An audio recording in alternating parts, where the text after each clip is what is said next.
Um, Good morning, this is Jay. I got asked to show how to sharpen a chainsaw, so I'm going to talk about how to sharpen a chainsaw. I think the first thing um, that people should realize is, there's the right and proper way to sharpen a chainsaw, and then there's kind of reality.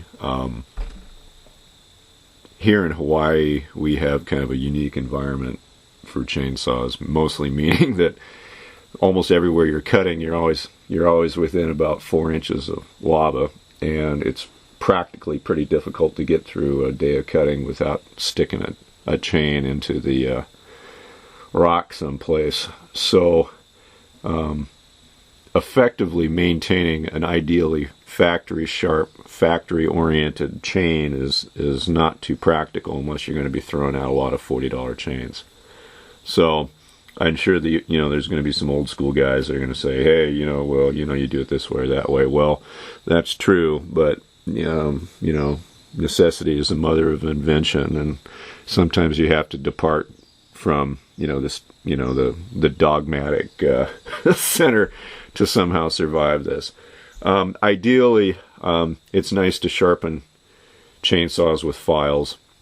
That's the best way of going about it. File guides are good, of course, but by hand is better. And I mean, you need to understand the principles behind sharpening a chainsaw more than any other tool. Actually, at this point, I've broken down. I use a Dremel tool.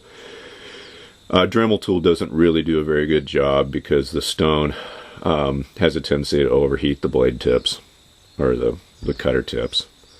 And so your saw life is going to be diminished with that, and it just removes a lot of material as well. But again, so does rocks, and like I say, it's a practical concern. So anyway, there really isn't very much to sharpening a chainsaw. If you look at the side of the chain, you'll see that it has little embossed marks on it. This one here, you'll see on top of the guide. If I can get in here, it might be hard to show. There's a tiny little mark right there. And if you look at the top of the tooth, let's see if I can get a picture of that, you'll see there's a tiny little one there. Okay. The one on the top tells you which way the file goes, like this, and that's generally 25 or 30 degrees depending on the file. The cant of the file follows the top of the pitch of the tooth, regardless of what kind of tooth it is. And this little depth here is kind of the one that people get confused about. These guides are what controls the depth of the cut of the blade, and it's easy to sharpen these, and a lot of people forget to remove the material here. And of course, this little guy starts to run in the shadow of this lump, and it doesn't cut anything anymore, and people think that's worn out. So that's probably the most important thing to realize, is you need some kind of straight edge that you can lay across a couple of teeth and see whether or not there's clearance here. And that clearance should be a couple of thousandths, maybe, this sheet, 2 sheets of notebook paper, maybe that's a good number, clearance. If this is actually higher than the distance between either of these two teeth, this thing isn't going to cut for squat. So be sure you remove that. Otherwise, I don't know really what else to tell you about it. It's simple. Get in there with the Dremel tool or your file, regardless of what you want to do. 2 or 3 strokes, push strokes this direction, and top down.